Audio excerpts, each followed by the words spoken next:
पूषा संस्थान की बहुत अग्रणी भूमिका रही है बासमती किस्मों के विकास में। और जैसा कि आप जानते हैं, जो हमारी परंपरागत बासमती किस्में हैं वो काफ़ी लंबी होती हैं और साथ ही साथ उनको पक कर तैयार होने में करीब 160 दिन का समय लगता है। और पकने पर अगर हवा चली, बरसात हुई तो गिर जाती हैं, जिसकी वजह से पैदावार बहुत कम आती है, मुश्किल से 20-22 कुंटल प्रति हेक्टेयर की होती है। और उसके साथ साथ उसकी गुणवत्ता भी चावल की ख़राब हो जाती है एक बार जब धान गिर जाता है तो। इन सारी बातों को ध्यान में रखते हुए पूषा संस्थान ने 1960 के दशक में डॉक्टर स्वामीनाथन के नेतृत्व में बासमती की बौनी किस्मों के विकास के ऊपर कार्य शुरू किया, जिसका मुख्य उद्देश्य ये था कि किस प्रकार से हम बासमती की जो परंपरागत किस्में हैं उनकी गुणवत्ता अधिक उपज के साथ समाहित करें।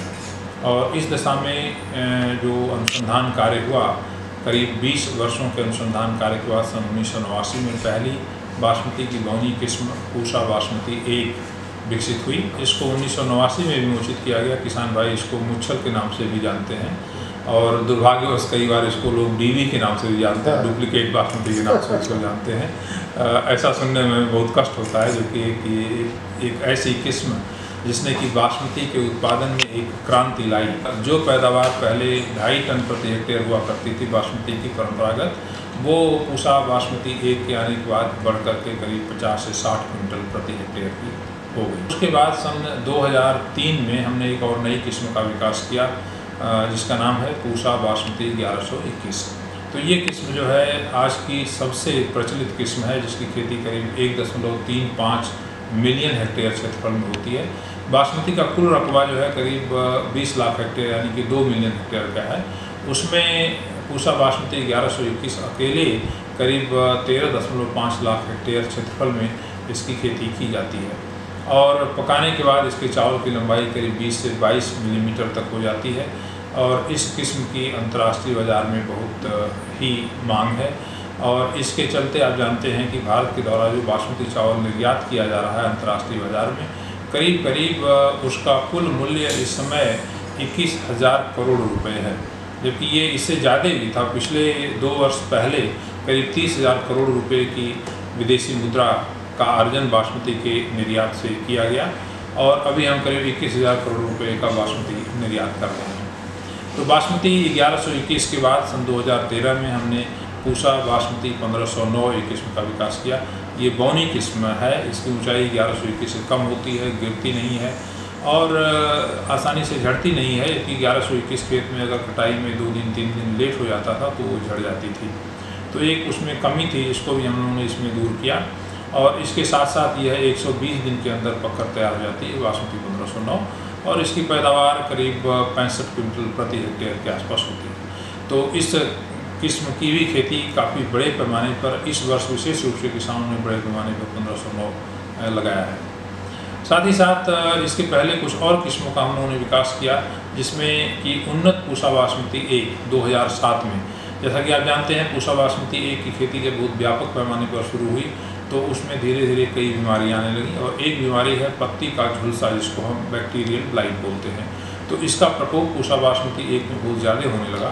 तो उसका सुधार करके उसमें झुलसा रोग के लिए रोधी क्षमता का विकास कर हम लोगों ने उन्नत पूषा बासमती 1 का विकास किया, जो 2007 में विमोचित की गई।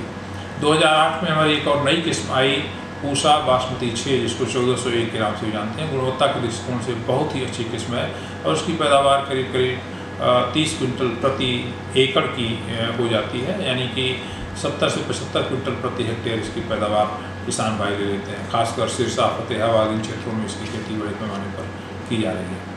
तो 1509 के बाद फिर कई और किस्मों का हमने विकास किया है और हमारा ये प्रयास है कि बासमती को हम बीमारियों से और कीड़ों से मुक्त करें।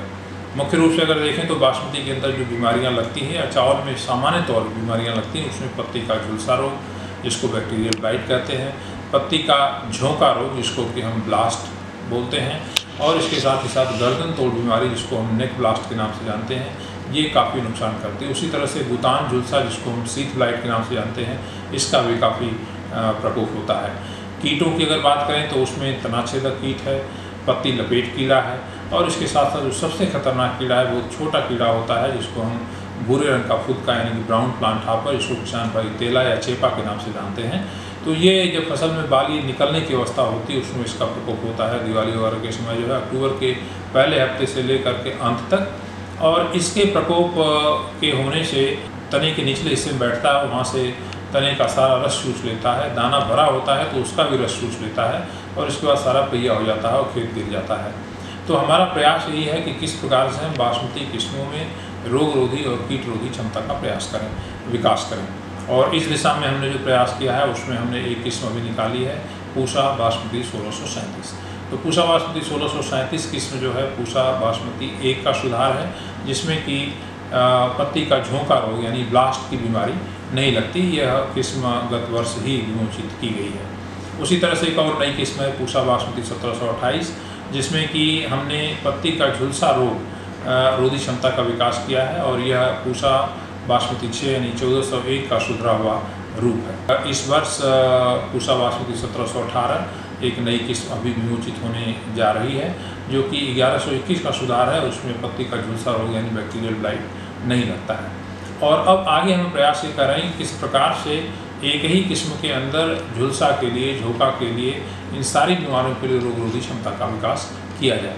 एक और बीमारी है जिसके बारे में आपको बताना चाहूँगा, वो है जिसको हम बकाने की बीमारी बोलते हैं। बकाने बीमारी में ऐसा होता है कि ये फफूंद होती है, जिब्रेला फ्यूजिकोराई बोलते हैं, और ये फफूंद जिस पौधे में लगती है उसमें जिब्रेलिक अम्ल का उत्पादन करती है, जिसकी वजह से ये पौधे लंबे हो जाते हैं और बाद में चल करके सूख कर बिल्कुल ख़राब हो जाते हैं, उसमें दाना नहीं बनता है। तो इस बकाने बीमारी की उपचार के लिए भी हमने खोज शुरू की है, और कुछ हमें किस्में ऐसी मिली हैं जिसके अंदर की बकाने की बीमारी बिल्कुल नहीं लगती है।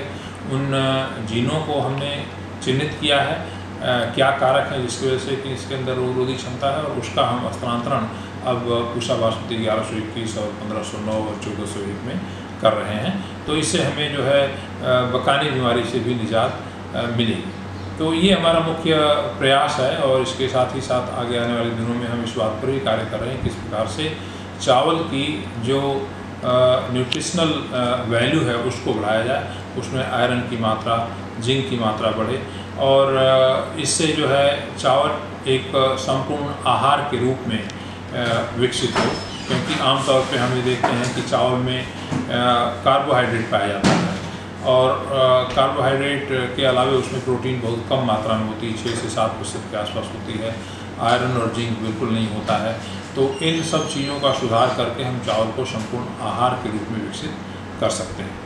ये सर 1728 और 1637 का जिक्र किया, किसानों तक उपलब्ध होंगे सर? इसमें से इस बार हमने जो है पूसा बासमती 1637 किस्म है, इसका भी किसानों को दिया है, और हमने करीब 400 पैकेट 1-1 किलो के बनाए थे, क्योंकि बीज सीमित मात्रा में था। अभी पिछले वर्ष ही किस्म विमोचित हुई थी, तो इसका आधा किलो बीज हमने किसानों को इस बार जो है दिया था, और अगले बार हम पर्याप्त मात्रा में दोनों किस्मों का बीज 1728 का भी और 1637 का भी उपलब्ध कराएंगे। अच्छा।